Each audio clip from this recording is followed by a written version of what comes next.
बचाओ मुझे, help me please help me, बचाओ, please help me.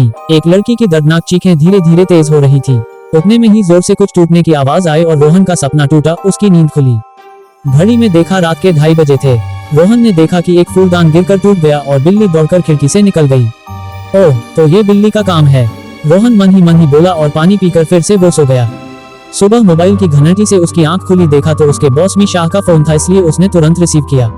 Rohan, good morning sir. Mister Shah, Rohan, जल्दी से ऑफिस आओ और मुझे मिलो, it's urgent. Rohan, okay sir, बस आधे घंटे में पहुंचता हूँ। रोहन फ्रेश होकर नाश्ते के टेबल पर आ गया। वाह, आज तो आलू पराठा, क्या बात है मोम, रोहन ने खुशी से उछलते हुए अपनी माँ वीना से कहा। वीना, हाँ बेटा, आज तेरा पसंदीदा नाश्ता बनाया है। हफ्ते महीने तू काम से भटकता रहता है और आज पूरे 1 महीने के बाद तू आया है। रोहन, मान, मेरा काम ही ऐसा है, क्या करूं? वीना, आज तू सिर्फ मेरे साथ रहेगा पूरा दिन, समझा? आज तेरा कोई बहाना नहीं चलेगा। रोहन, माँ, आज मुझे जल्दी ही ऑफिस जाना है, बॉस का फोन था, जल्दी बुलाया है। वीना, तेरे पापा भी काम से बाहर गए हैं, अकेले थक जाती हूँ, अब तो एक प्यारी सी बहू ले आ। मोम, भाई तो अपनी आंखों वाली की तलाश में है, क्यों भाई? रोहन की बहन नेहा ने कहा। वीना, ये आंखों वाली कौन है? ये क्या चक्कर है, कोई मुझे भी बताओ। नेहा, क्यों भाई, बता दूं मोम को? रोहन, चुप कर, ऐसा कुछ नहीं है मोम, वक्त आने पर बता दूंगा, अभी बहुत लेट हो रहा हूँ, चलो बाय। इतना कहकर वो ऑफिस के लिए चला गया। वीना, ये लड़का भी ना एक पल भी शांति से कहीं टिकता नहीं। नेहा, मोम, भाई का काम ही ऐसा है, नंबर 1 न्यूज चैनल का नंबर 1 क्राइम रिपोर्टर जो है।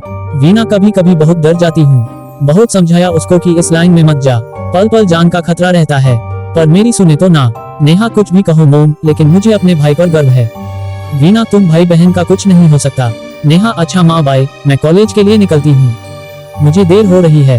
इतना कहकर नेहा कॉलेज चली गई और वीना जी अपने कामों में लग गई। मे आई कम इन सर? बॉस की केबिन के दरवाजे पर खड़े रोहन ने कहा। मिस्टर शाह, अंदर आओ रोहन, इनसे मिलो, ये है कमिश्नर वासुदेव प्रसाद। रोहन, इन्हें कौन नहीं जानता sir. Hello sir, I am Rohan Srivastava. Vasudev Prasad, hello Rohan, बहुत सुना था तुम्हारे बारे में, मिलकर खुशी हुई। रोहन, क्या बात है सर, मुझे इतना जल्दी क्यों बुलाया?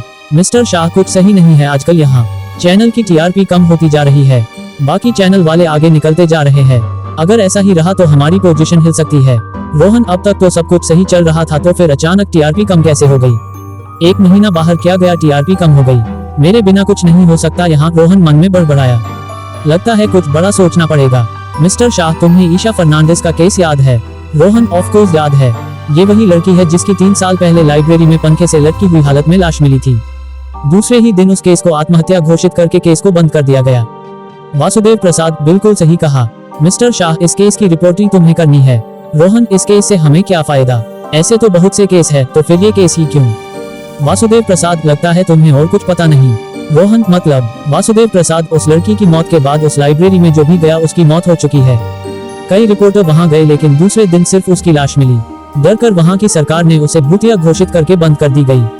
वहां शाम के बाद जाने की किसी को भी अनुमति नहीं है और जो जाता है उसकी सिर्फ लाश मिलती है। रोहन, इंटरेस्टिंग, फिर तो यह मेरे काम का केस है, क्योंकि मैं भूत प्रेत में यकीन नहीं करता। इस दुनिया में सिर्फ 2 किस्म के लोग होते हैं, एक अच्छे और एक बुरे।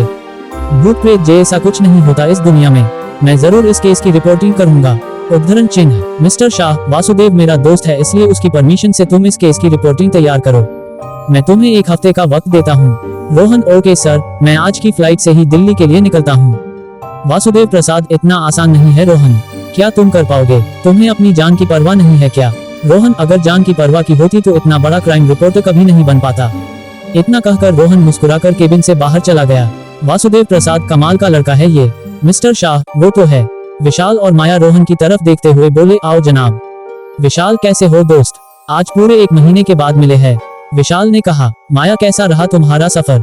रोहन, बहुत अच्छा। मैं गया क्या, तुम लोगों ने तो चैनल की टीआरपी ही कम कर दी। विशाल, यार कोई मसालेदार न्यूज ही नहीं मिली। रोहन, कोई बात नहीं, अब मिलेगी।